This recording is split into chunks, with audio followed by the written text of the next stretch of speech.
আসসালামু আলাইকুম রহমতুল্লাহি ওবরকাতুহু। সম্মানিত দর্শক, সম্ভবত আমেরিকার ইতিহাসে ডোনাল্ড ট্রাম্পের ভাগ্যে যা কিছু ঘটছে এইরকম দুর্ভাগ্য ইতিপূর্বে আমেরিকার ইতিহাসে কখনো ঘটেনি। তাকে ক্ষমতা থেকে টেনে হিসড়ে নামানোর জন্য লক্ষ লক্ষ মানুষ রাস্তায় নেমেছে। এই প্রথম আমেরিকাতে একবার গৃহযুদ্ধ হয়েছিল আব্রাহাম লিঙ্কনের জমানাতে। তখন সেনাবাহিনীর মধ্যে একটা বিদ্রোহ হয়েছিল, আর আমেরিকা যুদ্ধের সময় কিন্তু সেনাবাহিনীর মধ্যে বিদ্রোহ হয়েছিল, যে বিদ্রোহের একটা অংশ নেতৃত্ব দিয়েছিলেন মেজর জর্জ ওয়াশিংটন।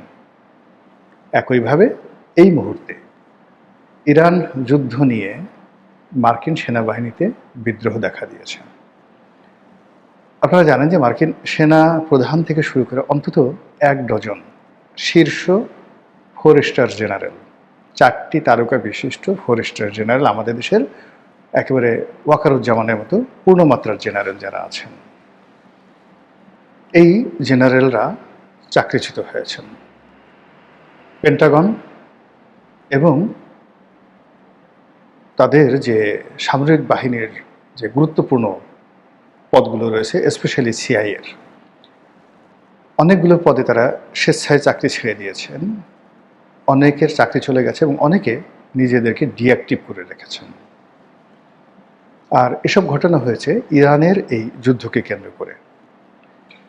এই যুদ্ধে এখন যে অবস্থা হয়েছে, মিস্টার ডোনাল্ড ট্রাম্প তিনি একবার নেতানিয়াহুকে দায়ী করছেন, একবার ইন্দো ইহুদি চক্র তাদেরকে দায়ী করছেন, আর একবার নিজের উপদেষ্টাদের দায়ী করছেন, আবার কিছুক্ষণ পরে সৌদি আরবের বাদশা এবং কাতার দুবাইয়ের যারা শাসক তাদেরকে দায়ী করছেন। রীতিমতো পাগল হয়ে গেছেন।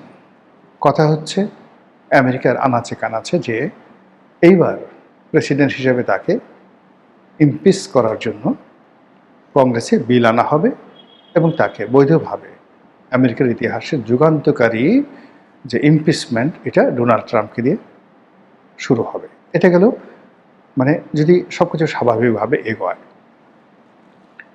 অন্যদিকে যদি অস্বাভাবিকভাবে আগায়, তাহলে জন এফ কেনেডিকে যেভাবে গুলি করা হয়েছে, আব্রাহাম লিঙ্কনকে যেভাবে গুলি করা হয়েছে, কিংবা মার্টিন লুথার কিং জুনিয়র তাকে যেভাবে হত্যা করা হয়েছে, একই ঘটনা ডোনাল্ড ট্রাম্পের ক্ষেত্রে যে ঘটবে না বলা যায় না। তাকে কেন্দ্র করে জনরোষ বাড়ছে।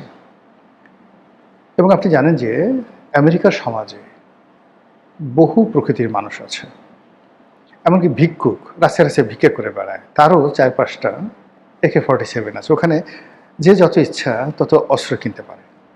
আমি একবার যখন আমেরিকাতে ছিলাম, একটা ছেলে আমার সঙ্গে দেখা করতে এলো। ওর নাম ছিল মেহেদি, ওয়াশিংটন ইউনিভার্সিটিতে পড়াশোনা করে। তো আমাকে বললো যে আঙ্কেল, আমার অনেকগুলো অস্ত্র আছে, আমরা আপনাকে দেখাতে চাই। বিশাল বিশাল অস্ত্র। সে প্রায় 16-17টা অস্ত্র সে কিনে সেগুলো সে সাজিয়ে রেখেছে। তো এই অস্ত্রকে নিয়ন্ত্রণ করার জন্য অনেকে চেষ্টা করেছে, বারাক ওবামার জমানাতে বহুবার চেষ্টা করা হয়েছে, কিন্তু আমেরিকার যারা জনগণ তারা মনে করে যে তাদের হাতে অস্ত্র থাকাটা তাদের অধিকার, ইটস দেয়ার রাইট। এরকম মানে অস্ত্র সাধারণ জনগণের কাছে রয়েছে যে অস্ত্র মিলিটারির কাছেও নাই।